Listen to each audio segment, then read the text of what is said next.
Hi everybody. So this is the book that I've been reading. It's super large print. There's pictures, diagrams, charts. Like it's easier to read than those other books to me that have textbook like language. It's really worked for me, and also we'll link it below and put it across the screen. First appointment was way more than just confirming.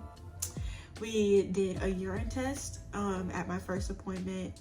They confirmed it that way. I also did blood work. They confirmed how many fetuses at the time. And I did blood work, and they test your hemoglobin, red blood cells, all of that, and blood pressure, make sure that you're flowing good. What else? We heard the baby's heartbeat. Took me out. Take me out. Take me out today. She put the little Doppler, is it? And first of all, it's so loud. Take a stethoscope, the way you hear it in your ears, that booming, this is like on crack. And she put it up, and it's like, even putting it near my belly, it was just like pow, pow. It was going like New Orleans bounce music. And I was like, that's my kid. This was the nurse. And I saw the doctor. And she came in and she was like, I was sitting in my office and I heard a don't. She was like, that is a strong 12-week heartbeat. And I was like, I mean, it is the McCall way, sweetheart. I was so proud of that. I was like, oh, really? She was like, yeah, I'm down the hall and I can hear that. She was like, that's so good. She came in with such bright, beautiful energy. So all of my appointments have been going very well. First trimester, it was like everything you wanted them to do, they did. Everything you think they were gonna do that you didn't even know they were gonna do, they did. And it was really soothing and calming to a first-time mother that's like trying to learn all the things, reading all the pages 3 times, highlighting. Like, it was really calming to me.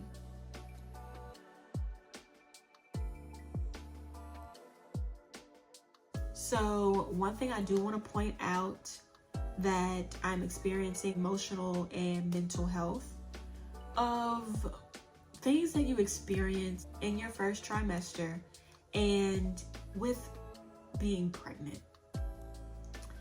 In the Black community, if y'all read my blog post, you know I am the black sheep. I'm going to call it like it is, honey. In the Black community, it is this fixation, and some of it is valid, that you need to have a Black care team for all those serious ones, the cardiology, dermatology, pediatric, like primary care. They need to be Black, especially your OBGYN needs to be Black. But then when it comes to like dentist or eye doctor, they're like, oh no, you know, that's fine. There's also a double standard within it. And I think every prejudice has double standard. And I think in the Black community, we like to, I don't know if I should generalize it, what I am experiencing in my community, but it's very common with friends and people that I have come to meet along the way in life. It's very prevalent in our community, but they will like to point the finger that the white community has more prejudice than we do, and I feel like we have just as many, and one of them being that your care team has to be Black, and you get judged, and that's the first question they ask you is, well, are they Black? Not even knowing if your preference is for them to be Black or if you care. So there's loopholes and stupid double standards even in your prejudice for older Black people that have this sentiment and projected this sentiment onto me, because you don't care what color my dentist is, but when it comes to my cardiologist, oh, I hope he's Black. I hope your OBGYN is Black. Like, that's how they kind of treat it. Are Black people more prone to certain diseases and ailments, especially in maternity? Like, yes. And outside of maternity, yes. We're more known for having diabetes, high cholesterol, sickle cell. Well, I got asked that, but it's almost in a way as if you know I'm finna get on you if they're not. It is your journey to have, and nobody else can tell you how to do it. What I have found out is that I agree with all those things that I said earlier. We are more prone, and Black women do die more than any other race when giving birth. And that is also dealing with having maybe an opposite sex doctor, OB, or one that is not your race, or we don't know how to advocate for ourselves. We don't know how to ask the right questions, or we feel something and we are always made to second guess ourselves. And it's a much deeper issue than just, oh, well, my doctor was white. There's a lot of things that can play into it as well. And also, coming from a background, it's like you now want your children to speak up and advocate for themselves when it comes to having a Black OBGYN, or hey, I'm not feeling something right in the labor and delivery room, can you help me out? You want them to have a voice now in their adulthood, but you stripped it when they were a child in the home. So make it make sense. I do have a Black OBGYN, love her down, okay? She's the best, and she makes me feel so comfortable. She talks to me like when my husband comes in, and I don't know if that's common for people to bring their husband along, but I've had some bad experiences with OBGYNs, and if it's anything to do with the baby, anything to do with me or my parts, my husband is like, what time are we leaving? So it's just a package deal. He just comes with me, and it suits me. It's more support. It makes me comfortable. And she was just down for it. She was talking to both of us like, hey, what you gonna eat today? And then by the time you're done with it, you didn't even realize she was all up and through you. So that's when I was like, I like her. On the flip side of that, a midwife. I always thought you had to go out and find one. You had to find one yourself. You had to pay for it. It was going to be oodles of money. But hearing the words, it comes with, or it's included, it's just like, you hate paying insurance every month, but thank God. My midwife is white and my OBGYN is Black. My nurse is Black. My radiologist sonogram tech is white. And I mostly get the same people each time. I like the smallness, hominess of the place that I go to, the doctor that I have. And we are not to think that because their skin color is different, that they don't know as much as the other. Will they be able to relate to me? Will my Black OB be able to relate to me on things that maybe another person or race would not?